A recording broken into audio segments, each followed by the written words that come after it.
Édito Ouagadougou 2020, partie 5 ou 6, je crois. Donc la politique dans le monde, qui est sensiblement la même que celle pratiquée en France, rien de nouveau sous le soleil. Je suis atterré par la lecture que les gens font de la politique de Trump, un homme qui s'habille en noir, blanc et rouge, noir, blanc et rouge, rouge, noir et blanc, blanc, noir et rouge. Bref, vous n'avez toujours pas compris que ce sont les symboles qui mènent le monde, et pas les mots. Parce que les mots sont censés dire la vérité. Donc si les mots disaient la vérité, on ne serait pas dans ce chaos. Donc les mots sont des symboles qui sont utilisés comme des symboles. Donc les symboles sont plus importants que les mots. Lorsque quelqu'un qui est habillé en rouge, blanc et noir vient vous parler de paix, et qu'il est toujours habillé en rouge, blanc et noir, toujours, il adore sa cravate rouge, qui sont les couleurs nazies, qui sont les couleurs du nouvel ordre mondial. Vient vous parler de paix, vous devriez vous poser des questions. Parce que c'est bien beau de dire qu'il y a plein d'arrestations, les supermarchés de pédophiles sont... Mais moi, je ne le vois nulle part. C'est-à-dire qu'on ne le voit pas à la télé, bien sûr, mais qu'on ne le voit pas sur des réseaux bien informés, c'est qui vous informe? Benjamin Fulford. C'est Benjamin Fulford, c'est lui que vous suivez? Non, parce que Benjamin Fulford, depuis 2 ans, il fait des vidéos ou des textes ou des éditoriaux où il dit... d'après une source du Pentagone, ceci, cela. D'après une source de la CIA, ceci, cela. D'après une source du Pentagone, ceci, cela. D'après une source cachée de la mafia asiatique. Frère, tu te moques de qui, frère? Donc, mais moi, là où je veux vous attirer votre attention, c'est justement loin de tout ce vers quoi on attire votre attention. Ces soi-disant QAnon et toutes ces bêtises. C'est qu'il y a en plein de points de la planète, et c'est pour ça aussi que moi j'ai voyagé sur des continents aussi différents, comme à Madagascar par exemple, ou comme au Ghana, ou comme en Guinée, ou comme dans certains pays latino-américains, pas le Brésil, pas celui que Trefengui a choisi, non pas celui-là, parce que ça c'est vraiment la province préférée du nouvel ordre mondial. On dit que c'est là qu'il y a le bunker le plus luxueux, le plus grand et le plus immense du nouvel ordre mondial qui a la Nouvelle-Zélande, l'Écosse, enfin ils ont des pays qui sont à eux, quoi. Il faut le savoir, l'Australie c'est à eux tout ça, d'accord? Les États-Unis c'est à eux, la Suisse c'est à eux, c'est pas la peine d'aller là-bas frérot, l'Allemagne c'est à eux, la France aujourd'hui c'est à eux. Donc, il y a des émergences comme ça dans plein de points du globe où il y a de façon officielle des prises de position qui vont dans le sens de la civilisation nouvelle et du nouvel ordre mondial qui ne sera pas celui de Trump ni de Poutine. Je m'explique, Madagascar qui trouve un vaccin, qui essaye de sortir de l'OMS, qui travaille avec les autres pays africains.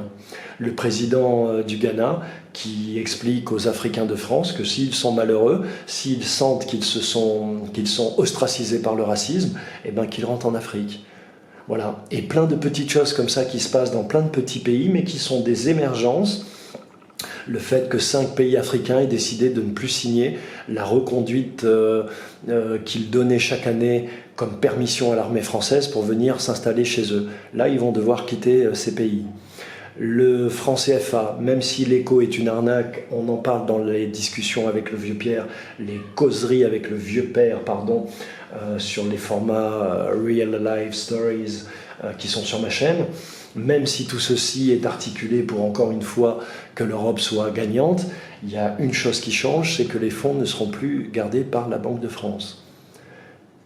Donc tous ces petits points d'émergence qui ne peuvent émerger que comme ils émergent, je veux dire par là que c'est pas avec les tanks. Kadhafi a cru qu'il allait vaincre les États-Unis en ayant autant de tanks qu'eux, et non. Saddam Hussein aussi, Erdogan aujourd'hui, et le boss de l'Iran aujourd'hui, mais il va leur arriver la même chose, parce que c'est pas comme ça. Et c'est comme sur tous ceux sur Internet qui vous parlent de révolution, d'aller manifester, d'aller se battre. Mais non, c'est pas comme ça. C'est avec l'intelligence, la connaissance et l'implication personnelle et spirituelle à l'endroit même où tu te trouves, et du travail que tu fais. Tu n'es même pas obligé de parler à autrui pour faire la révolution. Si ton cœur est assez ferme, tu fermes les yeux et tu t'assois, tu peux agir sur toute la planète. Mais quand vous arrêterez de rigoler devant le russe, vous comprendrez comment tout ça fonctionne. Car tout ça, c'est que du fractal. C'est vraiment la science originale, de base, c'est comme 2 plus 2 font 4. Si tu n'as pas compris ça, tu ne peux pas t'en sortir dans ce monde, puisque tu n'as pas une bonne appréciation de ce qu'est la réalité et de ce qu'est le réel, pardon, et de comment le réel fonctionne. Et donc tu te retrouves dans la réalité imposée. Ce que moi j'appelle le réel, c'est ce que Bernard de Montréal appelle la réalité. Mais il n'avait pas encore percuté la différence réel-réalité, et donc vous perdez, parce que quand il dit réalité, il y a les deux sens, ça dépend comment il le met dans la phrase. Pour vous aider, j'ai fait le distinguo avec le livre de tous les possibles entre le réel et la réalité. La réalité, elle est illusoire, elle est conceptuelle, elle est fictionnelle, elle est interprétative, elle est faite par l'abnégation. Si tu lis, j'ai écrit un texte que je vais vous lire, si tu lis Kant, Hegel, Schopenhauer, etc., tu vois que ce sont des enfants qui pataugent, quoi. Et que chacun, ils ont dans leur sein un élément de vérité. Si tu veux, par exemple, cette erreur fondamentale qui fait que l'âme est le centre de tout et participe de l'évolution de l'être humain est une hérésie. L'âme n'évolue pas, la seule chose qui évolue, c'est la conscience. Donc quand le postulat de base est mauvais, tout est faux. Tout est faux, mon frère. Donc,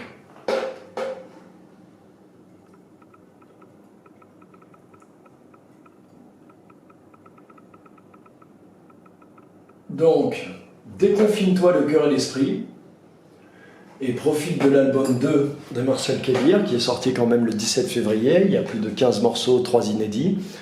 Donc, dons et soutien solidaire pour tous ceux qui veulent. Et mon 3e album est prêt. Je suis en train de m'équiper pour pouvoir l'enregistrer. Je suis en train de négocier pour mixer et masteriser des tarifs pas chers. Il y aura 15 titres. J'ai fait l'effort d'écrire des textes. On va essayer de se déconfiner le cœur et l'esprit tous ensemble. Ouagadougou, édito 2020 partie 6. On continue. Donc, édito Ouagadougou 2020 partie 6. On va continuer avec un autre petit texte que j'ai écrit parce que si je ne pouvais pas travailler avec la caméra, etc., je travaillais sur Facebook. Et puisqu'il y a une ribambelle de sauvageons incultes pour qui l'insulte est une profession de foi, une vocation, on part de textes écrits, de textes qu'on a nous-mêmes écrits, pour pouvoir avoir un dialogue convenable, mesuré, conscient et productif et enrichissant pour tous, j'espère. Donc, c'est un texte que j'ai écrit, a été sur la chaîne, je me souviens plus comment elle s'appelle, mais c'est une chaîne sympa qui passe tous les philosophes en revue, et plutôt donc d'aller chez des gens qui vous parlent d'Imbouli, Imboulou, enfin bref, aller chez des gens qui vous expliquent exactement quels sont les penseurs qui animent fortement des gens comme Macron, comme Attali, comme ceux qui fabriquent vos programmes scolaires, comme ceux qui fabriquent vos impôts, parce que si vous ne savez pas sur quoi est bâtie leur pensée, vous ne pouvez ni la comprendre, ni même la combattre, bien que ce n'est pas ce qu'il faille faire, mais vous ne pouvez pas surtout les convaincre, non pas qu'ils ont tort, mais qu'il y a d'autres voies qui existent. Parce qu'en fait, personne n'a tort, tout le monde a raison. Attali, il a raison puisqu'il croit en ce qu'il croit. Et donc dire que lui, c'est un faux et que toi, tu dis la vérité, c'est de la merde. Et ça, je vous l'ai dit depuis des... C'est pour ça que vous ne me voyez pas comme ça, vindicatif envers tout le monde. Que j'ai eu pris un personnage pour stopper les gens, le racisme et tout ce que je sais qui allait arriver en disant des gros mots par exemple ou en étant un peu violent, ça c'est un rôle. C'est un rôle d'ailleurs qui a bien servi certaines personnes parce que quelque part elles se reconnaissent, c'est-à-dire que pour eux c'est pas un rôle, elles sont comme ça. Et donc effectivement elles font des montages avec ces images-là parce qu'elles sont comme ça, elles savent traiter ce genre d'images. Donc sur cette chaîne, j'étais tombé sur cette vidéo, Schopenhauer, la métaphysique, l'amour, le sexe et la volonté du monde. Vous pouvez la retrouver sur mon Facebook, d'accord ? Et j'ai écrit ce petit texte qui va résumer assez bien ma pensée. Lorsque l'Europe aura enfin compris que l'espace et le temps ne forment qu'un. Alors ça, c'est très important. Que l'espace et le temps ne forment qu'un. C'est ce que les Égyptiens avaient compris. Et ce qu'ils appellent l'amenti, en fait, c'est l'espace et le temps. N'étant que le même reflet différencié par la projection de notre être, conscience, corps et âme, de sa sortie du néant. Donc, n'étant que le même reflet différencié. Soit vous faites des différences, comme Marine Le Pen et tous ces crétins, il y a des camites, hein, puis il y a des hommes blancs, puis il y a des leucodermes, et puis, enfin voilà, toutes ces conneries. soit vous différenciez. C'est quoi différencier? Différencier, c'est retrouver à l'intérieur de quelque chose qui a l'apparence, qui ont des apparences différentes, ce qui les réunit. Par exemple, chez un Kamite et chez un Gaulois de souche, ce qui les réunit, c'est qu'ils ont tous les deux un cœur, que si je leur coupe la carotide, tous les deux ils meurent, que si je leur mets une gifle dans la tête devant leur famille, tous les deux leur honneur sera touché. Bref, ils sont la même chose. À moins que quelqu'un vienne les montrer du doigt et dire non, non, lui c'est un faux, lui c'est un vrai, donnez-moi à moi. Et vous tombez encore dans le panneau. Donc, par la projection de notre être, donc notre être, oui, c'est une projection. Il est projeté, il y a cette très belle vidéo du prêtre Nathan, que je vous invite à regarder, qui fait de l'eschatologie chrétienne, pas catholique, chrétienne, et qui explique que beaucoup de femmes, toutes les femmes, lorsqu'elles tombent enceintes, ressentent au 3e jour environ le moment où l'âme vient dans le corps. Parce que c'est presque comme un orgasme lumineux, quoi. C'est très compliqué à expliquer, donc je dis orgasme lumineux, mais c'est une sensation unique quand l'âme vient retrouver le corps du bébé qui est en formation. Donc, c'est vraiment une projection à l'intérieur de ce monde. Et nous sortons du néant, puisque nous venons de l'invisible, pour arriver dans l'incarné. Lorsque l'Europe aura enfin compris que l'âme est hors temps et donc hors espace, ce qui fait que l'homme redevient universel et que je n'ai par exemple plus d'ego et que j'arrive à vous parler de choses comme Horus sans devenir fou, sans que ces révélations qui me sont faites à moi-même et que je vous fais ne me rendent fou. Elles rendent fou ceux qui m'observent, oui, mais pas moi. Pourquoi? Parce que tu atteins à l'universalité. Comment tu atteins à l'universalité? Par un travail de 15 ans, de 30 ans, de 40 ans, qui te permet un jour de rencontrer ton âme. Et de te rendre compte que ton âme, c'est un autre toi, mais qui est réellement différencié de toi, qui évolue dans un autre temps, et qui est ton meilleur ami. Tu n'as pas d'autre meilleur ami que ta propre âme. Et une fois que tu es reconnecté avec ton âme, tu es reconnecté à l'universalité, puisque ton âme sort de Dieu, c'est de la lumière. Et toute la mémoire y est. Pas la mémoire biologique, émotionnel qui t'empêche d'avancer et qui fait que tu te définis selon ton état civil et qu'ainsi tu tombes dans la fraude de certificat de naissance et que tu deviens un esclave qui prétend qu'il est civilisé mais que par contre il y a d'autres esclaves qu'il faut vacciner, enfin toute cette folie furieuse. Non,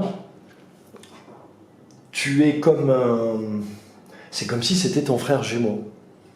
Et après, il y a des techniques, des pratiques qui ne sont pas de la sorcellerie, qui sont de la science, qui sont la science ancestrale de ceux qui vous vendent le kémitisme, par exemple, mais qui ne connaissent pas. Donc tout ce qu'ils ne connaissent pas, ils le pointent du doigt en traitant de sorcellerie. Sauf que les Égyptiens étaient les maîtres de la nature. Et que ouvrir les eaux, c'est possible. Lorsque tu les faisais chier et qu'ils t'envoyaient les sauterelles ou la sécheresse, c'était pas de la magie, c'était de la science. Mais avec ces crétins, c'est-à-dire que ces crétins sont dans le discours de la colonisation, c'est-à-dire que c'est le colonisateur qui a créé tous ces discours, la Bible, etc., et même les Imbulu, hein, parce que c'est une traduction. C'est une traduction. Ils se servent des éléments donc du maître pour se libérer du maître. C'est costaud. Et te dire que eux ont tout compris. Donc l'âme est hors temps et donc hors espace. Donc tous les Schopenhauer, tous les Nietzsche, tous les qui considèrent que l'âme est le référent par rapport au corps alors que c'est la conscience, ben on fait que de la merde. Du blabla en tout cas, de la rhétorique, pas de la dialectique. D'accord? Je ne sais plus qui a écrit la dialectique, je ne sais plus quoi, enfin c'est rien que le titre c'est un non-sens, ça n'a aucun sens. La dialectique c'est un dialogue. La dialectique c'est la capacité que tu as à démontrer une vérité par des arguments logiques et rationnels qui vont être validés dans leur logique et leur rationalité par celui qui t'écoute. La rhétorique, c'est arriver à convaincre quelqu'un d'une vérité ou d'un mensonge par tous les moyens nécessaires. Je répète, la rhétorique, c'est la faculté que tu as de convaincre quelqu'un d'autre, une autre personne qui t'écoute ou un groupe de personnes d'une vérité ou d'un mensonge par tous les moyens nécessaires. Donc, par l'illogisme, par la propagande, par le meurtre, par le viol. Et c'est pour ça qu'ils se disent tous. Voilà, ce sont tous des rhétoriciens. Lorsque l'Europe aura enfin compris que toute chose visible est un rayonnement et une projection de la conscience universelle Dieu, Même les objets inanimés comme cette table ou ce banc sont sortis de l'esprit créateur d'un être humain qui lui-même est connecté à son âme, qui elle-même est connectée à la mémoire universelle et qui lui permet d'avoir accès à ces programmes que sont la table et le banc. Même si la table et le banc existent sous d'autres formes, d'autres matières, d'autres matériaux, selon les plans dans lesquels ils sont. Mais c'est toujours à partir de l'universalité, de la mémoire universelle, que l'esprit devient créateur. Donc on peut dire que cette table et ce banc sont une projection qui vient aussi de l'invisible au visible. Et comme elles sont le fruit d'une mémorisation de la conscience, elles sont conscientes. Toute chose inanimée est consciente. C'est ce que tous les Africains savent. Donc, à partir de là, si on considère effectivement qu'en fait, pour tout être vivant, comme pour ce qui n'est pas vivant, mais tout ce qui est à l'intérieur de notre univers, le référent, c'est la conscience et pas l'âme. Parce qu'effectivement, une table n'a pas d'âme. Donc, si une table n'a pas d'âme, une table qui est faite à partir d'un arbre, du bois, tu vas traiter cette table aussi mal que tu vas traiter l'arbre qui, lui, a peut-être une âme. Mais sous cette forme-là, le bois, il n'a plus d'âme, il a été découpé comme toi. Comme toi, quand tu es mis en prison, quand on te coupe la tête, ou quand on t'arrache un œil. Il faut que je dise un mot absolument sur les LBD et toutes ces armes-là, taser qui nous sortent, parce que c'est vraiment, il faut faire un petit mot. Donc en fait, tous ces philosophes se trompent parce qu'ils ne parlent pas de la conscience. Et s'ils parlaient de la conscience, alors voilà.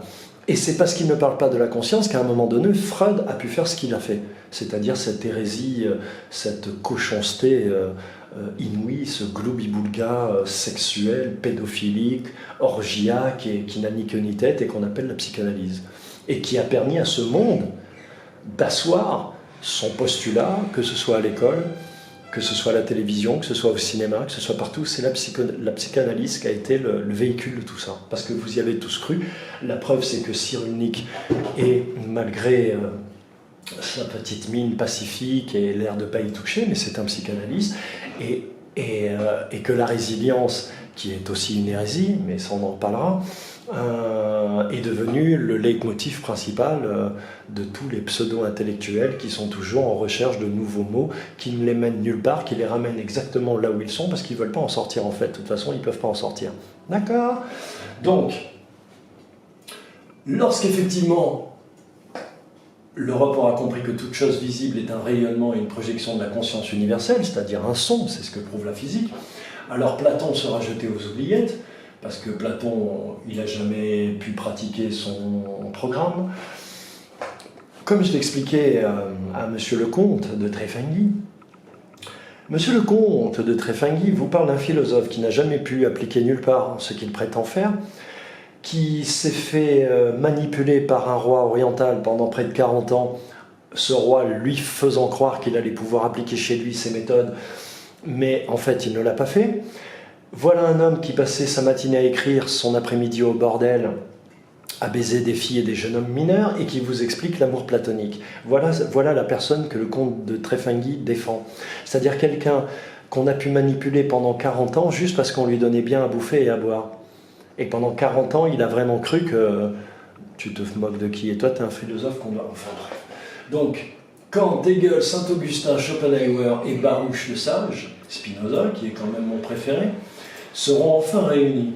Ben oui, parce que lui dit que, et lui dit que, et lui dit que, et lui dit que, mais quand tu réunis tout ça, ça fait de la science.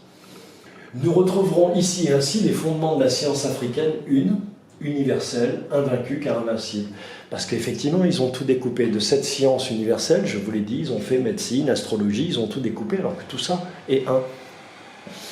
Et donc ça produit des Kant, des Hegel, des gens qui fonctionnent avec ce que je vous ai déjà expliqué, qui est l'abnégation. C'est-à-dire qu'en fait, tu parles de cette télécommande, mais tu fais de l'abnégation. Donc tu te déconnectes pour l'observer comme si tu étais de l'extérieur, et donc tu dis de la merde. Tu ne peux dire que de la merde.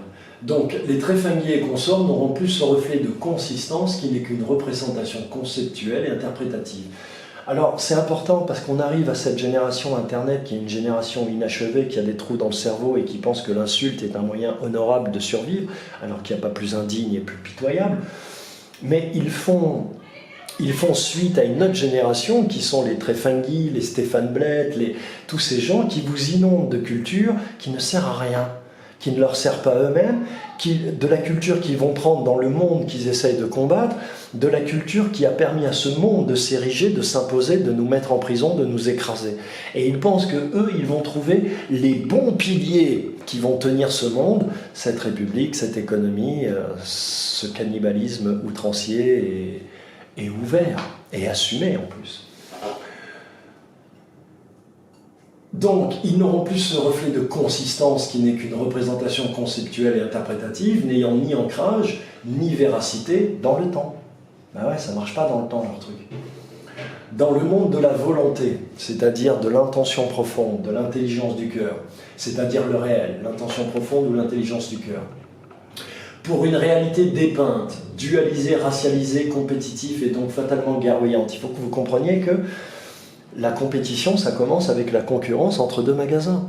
Et que la guerre en Irak ou la Troisième Guerre mondiale, c'est le produit de la concurrence et de la compétitivité, de l'usure, de tout ce système qu'Attali vous vend ou Soros vous vend comme étant suprêmement intelligent, mais qui n'est que mort, puérilité, enfantillage, insanité, infidélité, déloyauté, etc. Pourquoi? Parce qu'il est originellement séparatiste. Il sépare l'âme du corps. Il sépare le père de la mère, il sépare la mère de la fille, il sépare. C'est son rôle, il sépare. Votez pour moi parce que eux sont méchants. Partie 6, tout parti politique a besoin pour régner d'une division. Et donc, par définition, aucun parti politique ne réunira jamais aucun pays, entièrement. Il y aura toujours la division entre une partie et une autre. Sans cette division, aucun parti politique, aucune république ne peut exister. C'est la différence avec le roi. Le roi crée l'unanimité. Le roi crée l'unanimité. C'est parce qu'on vous a habitué à vivre dans un monde de publicité républicaine, commerciale, d'esclavage commercial, que vous avez l'impression qu'effectivement un pays ne peut pas être réuni. Mais les pays ont déjà été réunis. Et la meilleure preuve, c'est que s'ils n'avaient pas été réunis, la République n'aurait pas réussi à les désunir. Tout simplement parce que la désunion que la République a créée des pays monarchistes, si cela avait été dès le début, on n'existerait déjà plus. Tu vois bien, au bout de 2000 ans, comment c'est la merde. Donc imagine que ça ait commencé vraiment sous Clovis. On serait déjà plus là. Donc, quelqu'un ment. Qui ment? Je ne sais pas. Une espèce de classification comptable et froide des êtres et des choses permettant au siècle des soi-disant lumières, ce règne du chaos et du sang qui seul justifie l'existence de cette pensée enfantine et assassine. Oui, parce que c'est enfantin en fait. De penser que lorsque tu coupes un arbre, il a pas mal, c'est enfantin, c'est stupide.